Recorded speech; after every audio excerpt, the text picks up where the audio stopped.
Ce vin vient de loin. Il a parcouru des milliers de kilomètres depuis sa Bourgogne natale avant de finir dans ce verre hongkongais.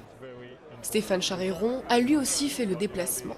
Il y a 3 ans, ce responsable commercial d'un domaine familial a eu du nez en faisant son premier voyage vers la Chine. Depuis, ses ventes y ont grimpé de 10%, car en matière de vin, les connaissances des Chinois ont progressé. Il y a 3 ans, je venais, on me demandait en quelle nature était le bouchon. Il faut expliquer, c'était du liège, il fallait expliquer notre tradition. Voilà. Et maintenant, on me pose la question de où est le climat qui a vu naître ce vin. Un engouement visible au Salon Vinexpo, rendez-vous international des professionnels du vin à Hong Kong. 15 000 visiteurs attendus, essentiellement venus de Chine, désormais 5e marché de vin dans le monde. Et sur les stands, de nouvelles étiquettes. Autrefois réservé aux élites fortunées, le vin se démocratise. Des châteaux moins connus s'invitent sur les tables de la classe moyenne chinoise et détrônent peu à peu les crus classés.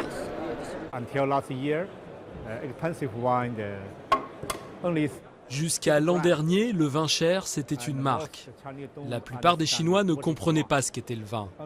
Ils suivaient seulement la tendance, comme pour les sacs Louis Vuitton. C'était une marque.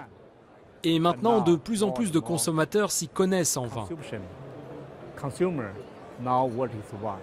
Les producteurs de crus de moyenne gamme peuvent donc se frotter les mains. D'après les professionnels du secteur, cette soif de vin à des prix plus accessibles n'en est qu'à ses débuts.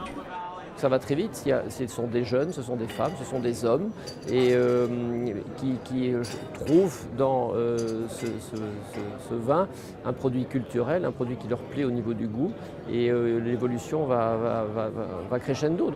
Un Chinois consomme en moyenne un peu plus d'1 litre de vin par an, une quantité qui pourrait doubler d'ici 2015. De quoi permettre aux viticulteurs de trinquer à la santé d'un marché prometteur.